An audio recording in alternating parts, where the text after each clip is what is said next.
After nearly a decade in development, Iconoclasts is finally finished and available to play. Many of you may not recognize the name Joachim Sandberg, but you definitely know his work. He is the Swedish game designer behind games like Legend of Princess, which is a fan parody game that reimagines Zelda as an action platformer, as well as Noi to Love 2, a frantic run-and-gun shooter with fantastic boss fights. The idea for Iconoclasts came to Sandberg in 2007, when he thought of a concept for a Metroidvania. He was inspired by two games, Monster World 4, an old Sega Mega Drive game, and Metroid Fusion. Cut to 2009, where he made and released a prototype for this concept called Ivory Springs. You can see the groundwork for what Iconoclasts would become even in this 9-year-old prototype. Though Ivory Springs is a much more lighthearted game, and it features super deformed art akin to Noi to Love 2. Sandberg would then expand on his concept, and in 2011, he released a trailer and alpha demo for his game, now titled Iconoclasts. There are some notable differences to this demo in the final release, particularly when it comes to the HUD and other areas of presentation, but the core gameplay concepts are pretty nailed down and unchanged. In 2015, Iconoclasts would make it to Steam Greenlight, and then finally released this year on January 23rd. The world of Iconoclasts features an authoritarian society run by a theocratic organization called the One Concern. The One Concern govern everything in the society, including what careers its citizens have. More than anything though, the organization governs the mining and use of a substance called ivory, which is the only fuel source for every piece of technology in this world. Ivory gets treated as some divine material, and therefore not just anybody can repair or build technology that's powered by it. Only mechanics chosen by the One Concern are allowed. You play as Robin, a rogue mechanic who operates without a license from the One Concern because of her own desires to help people. Eventually, Robin gets caught making illegal repairs by agents of the One Concern, and she's forced to escape and fight back against them as circumstances continuously escalate. The word iconoclast has two definitions: A, a person who attacks cherished beliefs or institutions, and B, a destroyer of images used in religious worship in particular. And that's a fitting title considering the various topics and themes that the narrative for this game focuses on. Compared to most other Metroidvanias, the game is quite heavy in the narrative department. It'll take you roughly 12 hours or so to beat this game, and at least an hour of that will be dialogue-filled cutscenes. Now this isn't a problem because the story is well told and the characters are compelling. Good characterization keeps the cast of the story feeling distinct, whether it be the brash and sarcastic pirate Mina, or the straightforward and temperamental Agent Black. And each major character, including the antagonist, goes through their own arc. Now, don't let the cute exterior of this game fool you, because some of those arcs are quite tragic, and the game can get pretty heavy at times. As much as I enjoy the writing, there are a couple gripes. First, I think the game doesn't do a good enough job in the beginning of explaining its world. It just kinda tosses you into the middle of things and expects you to figure it out. Like, you get introduced to this fantasy world and new terminology, but the only way that you can get any explanation for it in the first hour or so is if you speak to this one man located in the starting town. I'm not saying to needlessly dump exposition on the player, but a little more explanation would have been nice.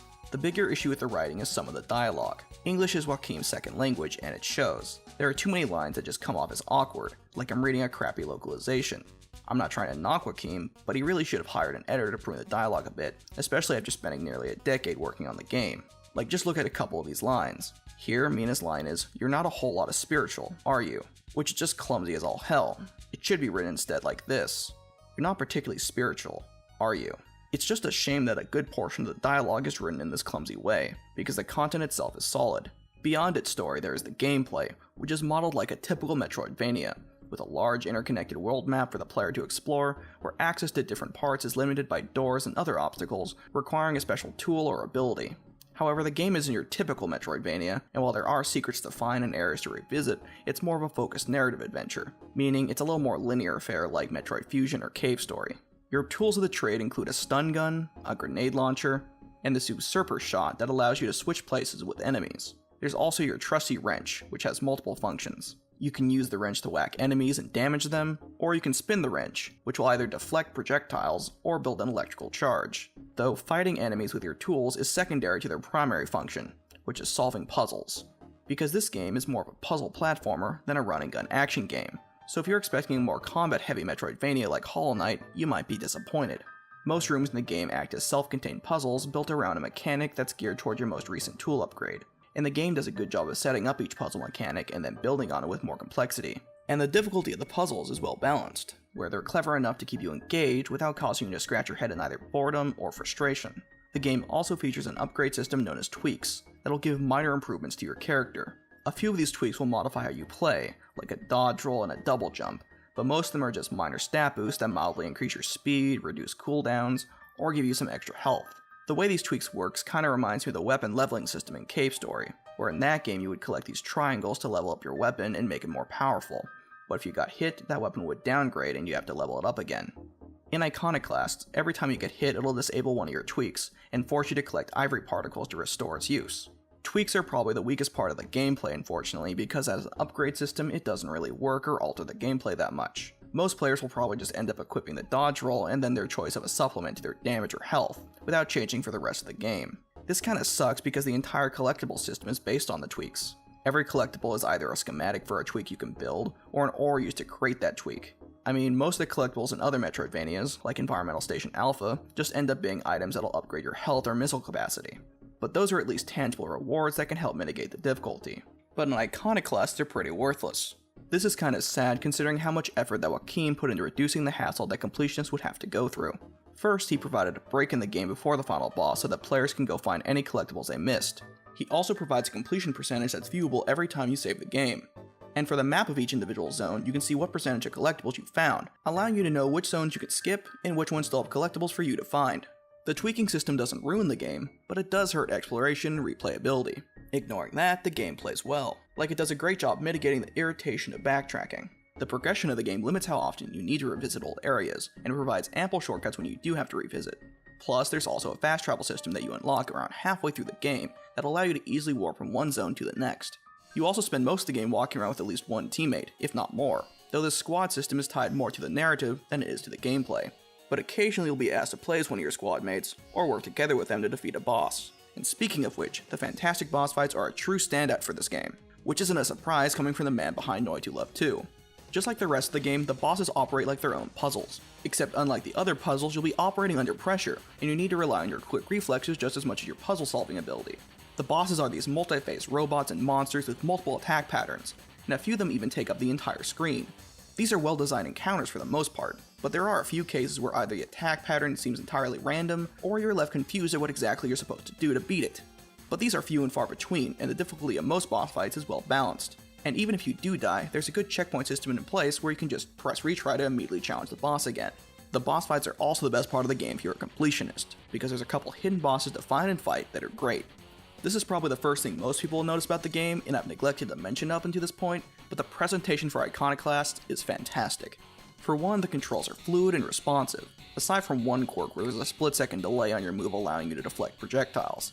Then there's the sprite work, which is absolutely gorgeous, and it's full of little details, like the way save statues change their look depending on which faction's region you're currently in. Even your menu is slickly designed with a clearly leveled map screen, but the detail is most impressive when it comes to the animations, from the way characters move around during a cutscene, or the way the game replaced the annoying beeping sound that usually accompanies low health by making your health bar begin to pulsate instead. Again, the bosses here are a particular note, whether it's a giant mechanized menace that begins flailing around after you throw a sword in its gears, or the way this particular hothead holds you in her arms when she grabs you before igniting. Then there's the audio. On top of a solid soundtrack that does its job well, and has a couple memorable tracks, you've also got great sound effects that add to the entertainment of moving around and shooting things.